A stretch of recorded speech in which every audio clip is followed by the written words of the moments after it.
खबर थी आपको बलूचिस्तान के जिला सोहबतपुर के घर में रिमोट कंट्रोल बम धमाके में कलादम तंजीम का साबिक कमांडर वली मोहम्मद बुगटी जाँ बहक हो गया। मज़ीद तफसीलात जानते हैं डॉन न्यूज़ के नुमाइंदे निज़ाम जतोई से। निज़ाम जतोई, धमाके के हवाले से मज़ीद क्या तफसीलात हैं आपके पास, आगाह कीजिएगा।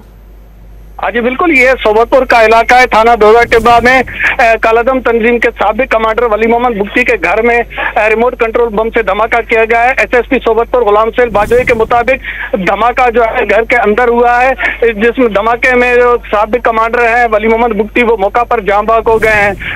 एसएसपी के मुताबिक वली मोहम्मद बुगटी कालादम तंजीम का साबिक कमांडर रहा है और पुलिस समेत गैस पाइपलाइन पर धमाकों में भी मुलविस रहा। हाल ही में उसने कालादम तंजीम से सरेंडर होकर उसने तंजीम को खैराबाद किया और वो कौमी धारे में शामिल हुआ था। धमाके के बाद पुलिस ने इलाके को घेरे में लेकर मजीद तहकीकात शुरू कर दी है। जी निज़ाम जतोई हमें तफसीलात से आगाह कर रहे थे, आपका शुक्रिया।